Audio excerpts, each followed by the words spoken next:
এই বাংলাদেশকে ক্ষুধামুক্ত, দারিদ্র্যমুক্ত, সন্ত্রাসমুক্ত, গমমুক্ত একটি বাংলাদেশ প্রতিষ্ঠা করতে চাই। সেই প্রতিষ্ঠার জন্য বাংলাদেশের সর্বস্তরের মানুষকে নিয়ে কাঁধে কাঁধ মিলিয়ে আমরা এই দেশকে ইনশাআল্লাহ পৃথিবীর বুকে একটি সুন্দর, একটি আদর্শ রাষ্ট্র হিসেবে, জাতি হিসেবে আমাদেরকে আমরা তুলে ধরবো ইনশাআল্লাহ। আসসালামু আলাইকুম ওয়া রাহমাতুল্লাহ। আলহামদুলিল্লাহ, ইন্নাল হামদালিল্লাহ ওয়াস সালাতু ওয়াস সালামু আলা রাসূলিল্লাহ। বাংলাদেশ জামাত ইসলামী সিলেট জেলার উদ্যোগে আয়োজিত আজকের ঐতিহাসিক কর্মী সম্মেলনের সংগ্রামী সভাপতি,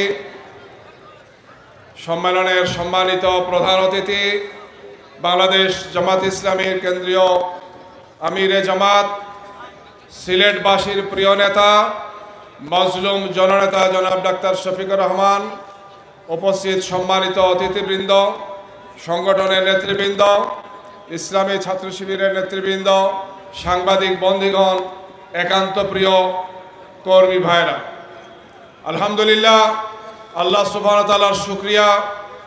24-এর ছাত্র জনতার ঐতিহাসিক গণ অভ্যুত্থানের পর, বিপ্লবের পর আজকে আল্লাহ রাব্বুল আলামিন আমাদেরকে বিরাট সম্মেলন করার তৌফিক দিয়েছেন। আলহামদুলিল্লাহ, এই বাংলাদেশ জেগে উঠেছে, বাংলাদেশের তরুণ সমাজ জেগে উঠেছে। আমাদের তরুণ আর যুবকরা প্রমাণ করেছে যে স্বৈরাচার, ফ্যাসিবাদ যতই শক্তিশালী হোক না কেন, জাতি ঐক্যবদ্ধ হলে স্বৈরাচার, ফ্যাসিবাদ টিকে থাকতে পারে না।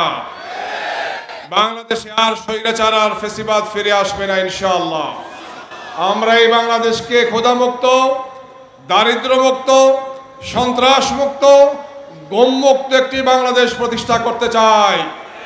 সেই প্রতিষ্ঠার জন্য বাংলাদেশের সর্বস্তরের মানুষকে নিয়ে কাঁধে কাঁধ মিলিয়ে আমরা এই দেশকে ইনশাআল্লাহ পৃথিবীর বুকে একটি সুন্দর, একটি আদর্শ রাষ্ট্র হিসেবে, জাতি হিসেবে আমাদেরকে আমরা তুলে ধরবো ইনশাআল্লাহ।